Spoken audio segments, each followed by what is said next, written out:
প্রিয় দর্শক, এই যে এখানে প্রচুর ছোট ছোট অ্যাডেনিয়াম আছে।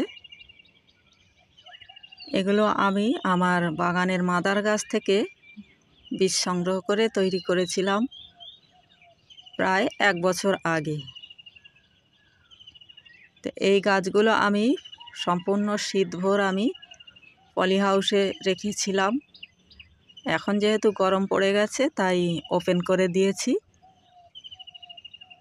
তো এখন এদের কি যত্ন নিতে হবে বা কেমন পরিচর্যা করলে এই গাছগুলো ভালো থাকবে, তাই নিয়েই থাকছে আজকের ভিডিও। আপনারা ভিডিওটি অবশ্যই মন দিয়ে দেখবেন।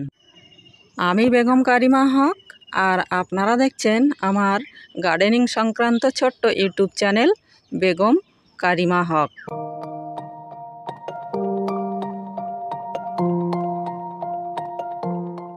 এখানে আমার বেশ কিছু অ্যাডেনিয়াম আছে। এগুলো আমি শীতের আগে রিপোর্ট করেছিলাম, তাই এখন আর রিপোর্ট করব না। এই গাছগুলোকে আমি আমার বাগানেরই অন্য হাইব্রিড প্রজাতি থেকে গ্রাফটিং করেছিলাম। এগুলো আমার বীজের গাছ, এই যে। আর এতেই গ্রাফটিং করা হয়েছিল আজ থেকে প্রায় 6 মাস আগে। আর সেই গ্রাফটিংয়ের গাছে দেখুন ফুল ফুটতে শুরু করে দিয়েছে। তো কিভাবে গ্রাফটিং করতে হয় তার ভিডিও আমার চ্যানেলে দেওয়া আছে, আপনারা দেখে নিতে পারেন। খুব সহজেই গ্রাফটিং করে আপনারা কিন্তু একটি দেশি অ্যাডেনিয়ামকে হাইব্রিড অ্যাডেনিয়ামে পরিণত করে নিতে পারেন। দেখুন কত সুন্দর ফুল হয়েছে। তো বন্ধুরা, এখন এই গাছগুলোর কি পরিচর্যা করতে হবে সেটাই আমি আপনাদেরকে দেখিয়ে দিচ্ছি। এ একটা গাছ, এটাকে আমি গ্রাফটিং করিনি, এটাকে বনসাই লুক দেওয়ার জন্য হার্ড পুনিং করে দিয়েছিলাম। আর গাছটি কত সুন্দর লুক চলে এসছে দেখুন। আপনাদের একটু ক্লিয়ার করে দেখাই। দেখুন গাছটা কত সুন্দর লাগছে। তো বন্ধুরা, আপনারাও এইভাবে অ্যাডেনিয়ামকে প্রুনিং করে বনসাই লুক দিতে পারেন। এখানে আরও একটি গাছ আছে, এটাও গ্রাফটিংয়ের গাছ, গ্রাফটিং করা হয়েছিল। এই গাছে দেখুন পাতা আসার আগে কুঁড়ি এসে গেছে। গ্রাফটিং করার পর গাছে দুটো ডাল হয়েছিল, খুব লম্বা লম্বা হয়ে গেছিল। তাই সেই ডালগুলোকে আমি এখান থেকে প্রুনিং করে দিয়েছিলাম শীতের আগে। আর এখন গাছটিতে দেখুন কত সুন্দর বাডস চলে এসছে। এই ফুলগুলো ফুটলে গাছটি কত সুন্দর দেখতে লাগবে। আর এখানে যে গাছগুলো আপনারা দেখতে পাচ্ছেন এগুলো কাটিং থেকে গ্রো করা। কাটিংয়ের গাছেও কত সুন্দর কডেক্স হয়েছে।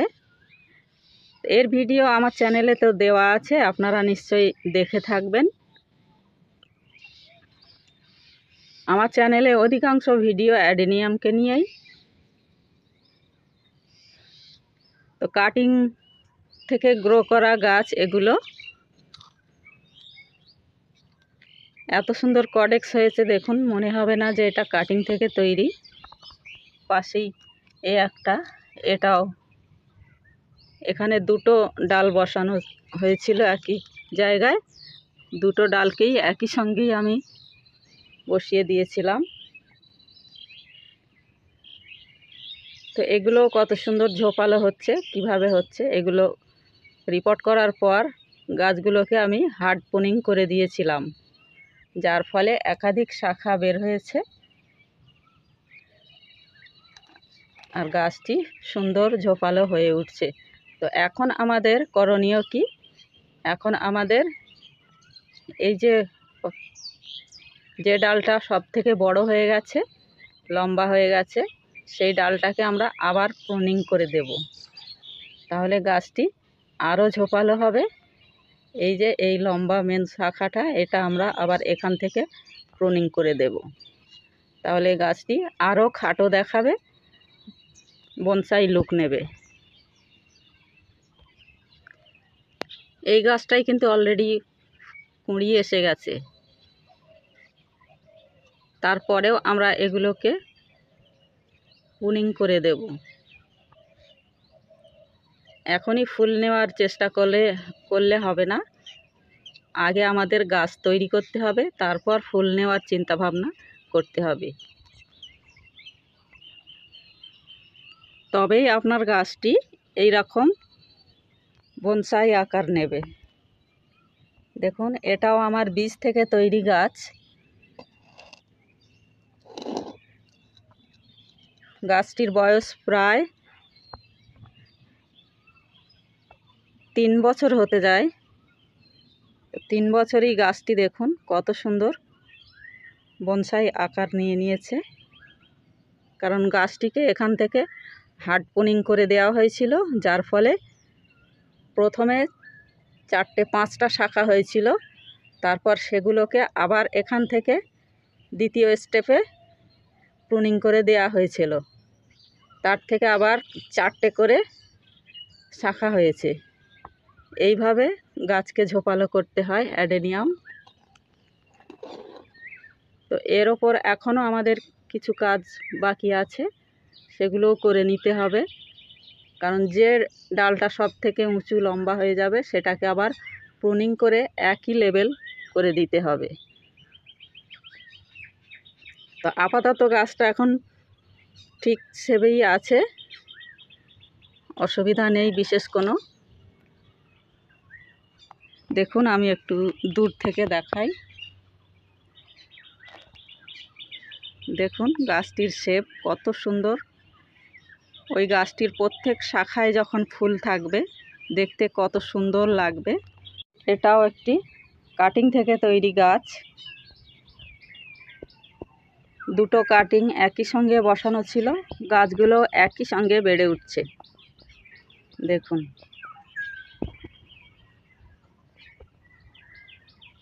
গাছে অলরেডি ফুল চলে এসছে, কিছু কিছু কুঁড়ি দেখা যাচ্ছে।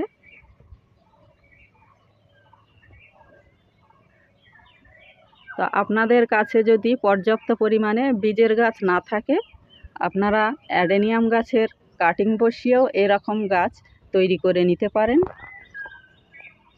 দেখুন,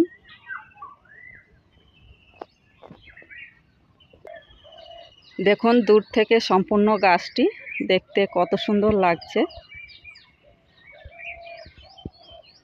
তো বন্ধুরা, এইভাবে আপনারা আপনাদের অ্যাডেনিয়ামের বংশবৃদ্ধি করে নিতে পারেন কাটিং বসিয়ে বা বীজ থেকে। পার্থক্য দেখুন দুটো গাছের, এটা কাটিং থেকে গ্রো করা আর এই ধারেরটা এটা বীজ থেকে গ্রো করা। এখানে বেশ কিছু গাছ বেয়ার রুট করে রাখা আছে, এগুলোকেও রিপোর্ট করে নিতে হবে। তাই বন্ধুরা, যাদের অ্যাডেনিয়াম আছে বাগানে এখন প্রচুর কাজ, সেই কাজের চাপে ঠিকঠাক মতো ভিডিও আপলোড দিতে পারছি না, তার জন্য আমি ক্ষমা প্রার্থী। তো অবশ্যই আমি ভিডিও আপনাদের দেব, কিভাবে গাছগুলো রিপোর্ট করেছি, বা কিছু কিছু গাছ রিপোর্ট করা হয়ে গেছে, তার কিছু ভিডিও অলরেডি আমার চ্যানেলে দেওয়া আছে। কিভাবে অ্যাডেনিয়ামের জন্য মাটি তৈরি করতে হবে বা গাছ কিভাবে রিপোর্ট করতে হবে, এবং রিপোর্ট করার পর আমরা যে গাছের প্রুনিং করে দিই যে ডালগুলো, এই ডালগুলোকে আমরা ফেলে না দিয়ে কিভাবে এই কাটিং থেকে আবার অ্যাডেনিয়ামের চারা গ্রো করে নিতে হয়, এসবই ভিডিও আমার চ্যানেলে দেওয়া আছে। কিছু গাছ আছে সেগুলো সম্পূর্ণ বেয়ার রুট করার দরকার নেই, কারণ এখন আর হাতে সময় নেই যে বেয়ার রুট করে 2-4 দিন রেখে তারপর সেগুলো রিপোর্ট করতে হবে। তো যেটা রিপোর্ট করার দরকার আছে, দেখুন এটা তো আমার রিপোর্ট করার অবশ্যই দরকার, কারণ এর কডেক্সটা এখানে ঠেকে গেছে টবের গায়ে, তাই এটাকে রিপোর্ট অবশ্যই করতে হবে। তো সেক্ষেত্রে আমরা কি করব, কিছুদিন গাছটায় জল দেওয়া বন্ধ করে দিতে হবে। তারপর মিডিয়া শুকিয়ে গেলে কিছুটা মাটি ছাড়িয়ে ফেলে দেব।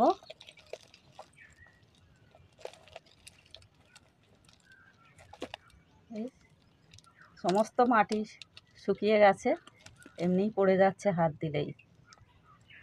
তারপরেও দেখে নেব শিকড় ঠিকঠাক আছে কি না। হ্যাঁ, শিকড় একদম ঠিক আছে। দেখুন মাটিটা কত ঝুরঝুরে।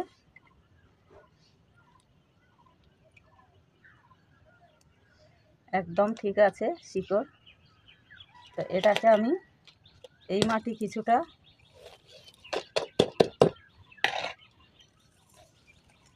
তলায় ড্রেনেজের জন্য এই সিন্ডার দেয়া ছিল, এতে আমি কিছু নতুন মাটি দিয়ে নিচ্ছি।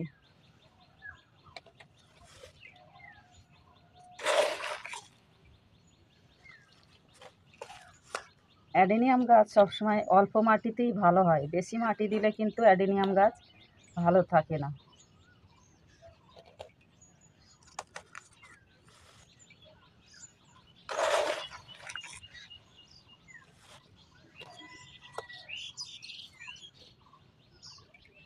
এইভাবে দিয়ে নিলাম। এবার পুরানো মাটি কিছু উপরে দিয়ে দিচ্ছি।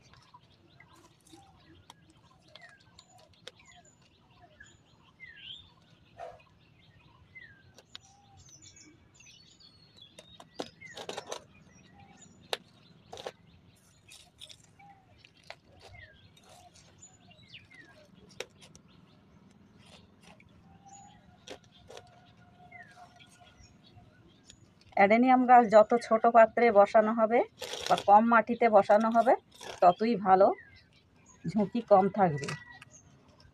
বড় টবে বা বেশি মাটিতে বসালে কিন্তু অনেক ঝুঁকি থাকে, যেটা আমি অ্যাডেনিয়াম করতে গিয়ে বুঝতে পেরেছি।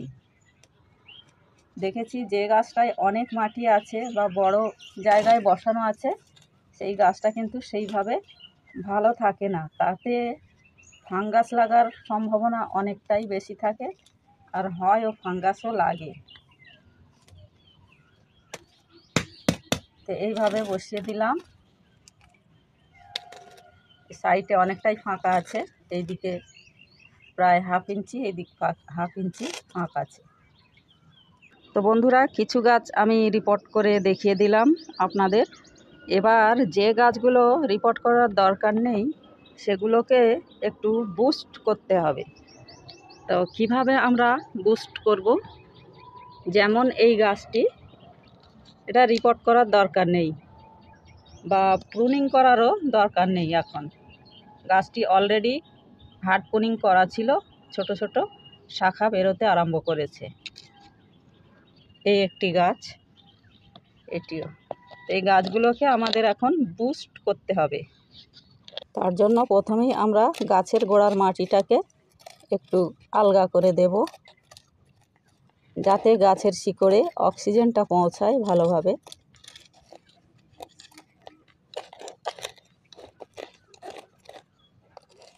এইভাবে একটু হালকা করে খুঁড়ে নেব। এরপর এই শিকড়গুলো আমরা কেটে দেব, যেগুলো মাটির নাগাল পাচ্ছে না সেগুলোকে আমরা প্রুনিং করে দেব। যে কোনো কাঁচি অথবা কোনো চাকুর সাহায্যে প্রুনিং করে দেব। তো প্রুনিং করার আগে অবশ্যই সেটিকে স্যানিটাইজ করে নিতে হবে।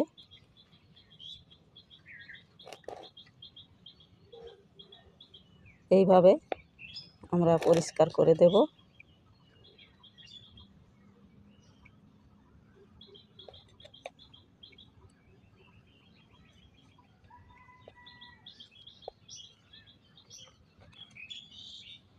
এটা থাক, এটা একটি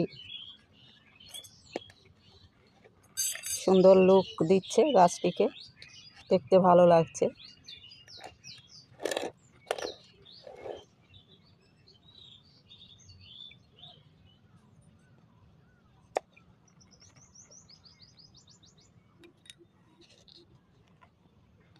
তো এবার এর গোড়ায় কিছু খাবার দিয়ে নেব। তো খাবার হিসাবে আমি এখানে নিয়ে নিয়েছি এই যে পাকা কলার খোসাকে শুকিয়ে গুঁড়ো করে নেওয়া হয়েছে, এটা নিয়ে আসছি পটাশিয়ামের উৎস হিসাবে। এটা হচ্ছে জৈব পটাশিয়াম। আর এখানে আছে সিঙ্গেল সুপার ফসফেট, এটা ফসফরাসের যোগান দেবে। অ্যাডেনিয়ামের জন্য অবশ্যই এটা দরকার। তা আমি এটা নিয়ে নিয়েছি 1 চামচ। আর এটা আছে ম্যাগনেসিয়াম সালফেট অর্থাৎ অ্যাপসাম সল্ট, এটা আমি নিয়ে নিয়েছি 1/2 চামচ। এটা গাছকে সতেজ রাখবে, গাছের পাতা সবুজ করবে, সেই জন্য এটা নেওয়া হয়েছে। এটা মাসে একবার প্রয়োগ করতে হয়। আপনারা জলে গুলে স্প্রেও করতে পারেন, সেক্ষেত্রে 1 লিটার জলে 2 গ্রাম পরিমাণ নিয়ে স্প্রে করে দিতে পারেন। আর সরাসরি গাছের গোড়াতেও প্রয়োগ করা যায়। আর এটা হচ্ছে একটি ব্যালেন্স এনপিকে 19-19-19। আর এটা নিয়েছি বলতে পারেন হিউমিক অ্যাসিড গ্রানুয়াল ফর্মে, অনেক সময় লিকুইডও পাওয়া যায় হিউমিক অ্যাসিড, কেউ কেউ এটা জিয়ার দানাও বলে থাকে। তো এটাও নিয়ে নিয়েছি 1 চামচ, এটা 1 চামচ, এটা 1/2 চামচ, এটাও 1 চামচ। আর এটা কলার খোসা নিয়েছি 1 মুঠো। তো এগুলোকে সব মিশিয়ে নেব একসঙ্গে। ভালো করে মিশিয়ে নেওয়ার পর এগুলোকে, গাছ যেহেতু ছোট, প্রত্যেক গাছে কিন্তু 1 চামচ করে দিয়ে নিতে হবে। এইভাবে আমরা যদি এই খাবারটা এখন প্রয়োগ করি, কিছুদিনের মধ্যেই গাছটি গ্রোথে চলে আসবে। এরপর গাছটি যখন গ্রোথে চলে আসবে, যখন ফুল নেবার দরকার হবে, তখন আমরা আবার এর জন্য আরেকটা অন্য ধরনের খাবার তৈরি করে গাছে দেব। সেটা কি খাবার দেব সেটা পরবর্তীতে যখন গাছে দেব তখন আমরা নিশ্চয়ই আপনাদের সঙ্গে শেয়ার করব। তো এবার আমি এই খাবার থেকে 1 চামচ, একটি গাছে 1 চামচ, তার বেশি নয়, দিয়ে মাটিটাকে আবারও একটু নেড়ে চেড়ে এবার আমরা এতে জল দিয়ে দেব। তো বন্ধুরা, এবার যে কাজটা আমাদের করতে হবে, গাছে কিন্তু নতুন পাতা আসার সাথে সাথে পোকারও আক্রমণ ঘটে। তাদের টার্গেট থাকে যে গাছে যখন নতুন পাতা আসবে তখনই আমরা আক্রমণ করব, এই পাতার রস শুষে খাবে, খেয়ে ওরা বংশ বিস্তার করবে। তাই আমরা যখনই গাছ ডরমেন্সি পিরিয়ড শেষ হবে গাছের, তখনই আমরা গাছে একটি কীটনাশক স্প্রে করব। আর তার সঙ্গে একটি ফাঙ্গিসাইডও একত্রে মিশিয়ে স্প্রে করে দেব। তার জন্য এখানে আমি 2 লিটার পরিমাণ জল নিয়ে নিয়েছি। আর এই জলের সঙ্গে দিয়ে দেব 2 লিটার জলে প্রায় 4 গ্রাম মতো ব্যালেন্স এনপিকে। ডরমেন্সি পিরিয়ড শেষ হলে গাছে অবশ্যই একটি ব্যালেন্স এনপিকে দিতে হবে, তাই আমি দিয়ে দিলাম। আর নিয়ে নেব যে কোনো ফাঙ্গিসাইড। আমি যে ফাঙ্গিসাইডটি ব্যবহার করছি এটি টাটা কোম্পানির ঈশান কন্ট্যাক্ট ফাঙ্গিসাইড। 1 চামচ নিয়ে নেব এটাও।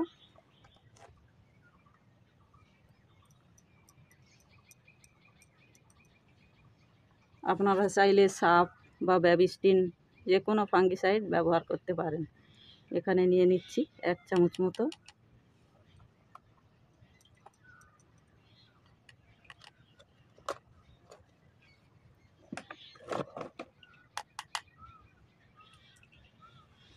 এবার আমরা এর সঙ্গে দিয়ে দেব একটি পেস্টিসাইড।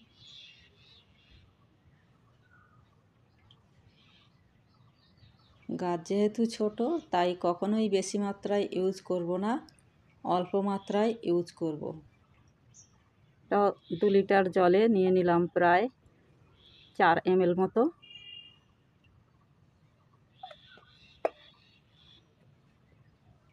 এটাকে এবার ভালো করে মিশিয়ে নেব।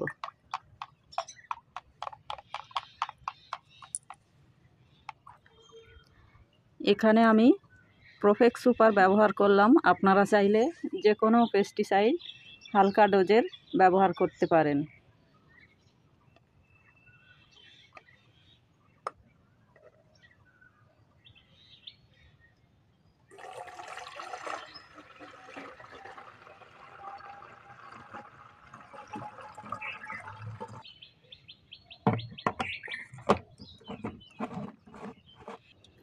এবার ভালো করে সমস্ত গাছে স্প্রে করে দেব।